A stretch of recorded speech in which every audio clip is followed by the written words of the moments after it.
लोकसभा में कल कुछ ऐसा हुआ जिसने सोशल मीडिया पर तहलका मचा दिया है। गृह मंत्री अमित शाह ने 3 अहम बिल पेश किए जिसका सीधा असर प्रधानमंत्री, मुख्यमंत्री और मंत्रियों की कुर्सी पर पड़ सकता है। इन बिलों का मूल प्रावधान यह है कि यदि कोई मंत्री किसी गंभीर अपराध में गिरफ्तार होता है और 30 दिनों तक जेल में रहता है तो उसे अपने पद से इस्तीफा देना होगा। यह सुनते ही कांग्रेस नेता राहुल गांधी का पारा चढ़ गया। उन्होंने मोदी सरकार पर हमला करते हुए कहा कि यह कदम भारत को मध्यकाल की ओर ले जाएगा, जहां राजा अपनी मर्जी से किसी को भी हटा सकता था।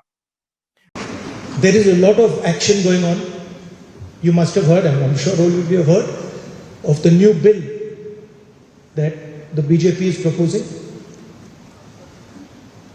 We are going back to medieval times when the king could just remove anybody at will. There's no concept of what an elected person is. He doesn't like your face, so he tells ED, put a case, and then democratically elected person is wiped out within 30 days. This is new. Rahul Gandhi का तर्क था कि यह केंद्र सरकार ED और जांच एजेंसियों का इस्तेमाल कर चुने हुए नेताओं को सत्ता से बाहर करने की योजना बना रही है। लेकिन सवाल यह है कि क्या सचमुच यह राजा वाली सोच मोदी सरकार की है या फिर राहुल गांधी खुद इस सोच के सबसे बड़े उदाहरण है। राहुल गांधी जिस राजा मानसिकता का ताना देकर मोदी सरकार को कटाक्ष कर रहे हैं, दरअसल वही रवैया उनकी राजनीतिक जिंदगी का सबसे बड़ा परिचय है। क्या लोग भूल गए हैं कि 2013 में उन्होंने मनमोहन सिंह कैबिनेट द्वारा पारित ऑर्डिनेंस को प्रेस कॉन्फ्रेंस में फाड़कर प्रधानमंत्री की गरिमा की धज्जियां उड़ाकर रख दी थी।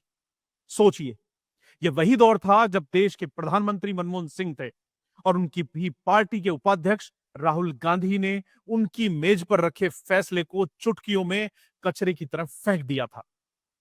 अगर यह राजा जैसा व्यवहार नहीं है तो और क्या है। हाल ही में कर्नाटक की राजनीति में एक और मामला देखने को मिला। कांग्रेस सरकार के एक आदिवासी मंत्री ने ईमानदारी से कहा कि चुनाव में वोट चोरी जैसी कोई बात नहीं हुई। यह बयान राहुल गांधी को नागवार गुजरा। नतीजा यह हुआ कि महज एक फोन कॉल पर राहुल ने उस मंत्री को मंत्रिमंडल से बाहर करवा दिया। कहा जाता है कि राहुल ने संगठन महासचिव केसी वेणुगोपाल को फोन कर आदेश दिया कि कुछ ही घंटों में मंत्री का पद छीन लिया गया। यही नहीं, पार्टी में किसी को भी इस राजा के फरमान पर कोई हैरानी भी नहीं हुई, क्योंकि सब जानते हैं कि कांग्रेस में असली सत्ता का केंद्र गांधी परिवार ही है। राहुल गांधी अक्सर लोकतंत्र की दुहाई देते हैं, लेकिन सवाल यह है कि क्या कांग्रेस पार्टी के भीतर लोकतंत्र बचा भी है।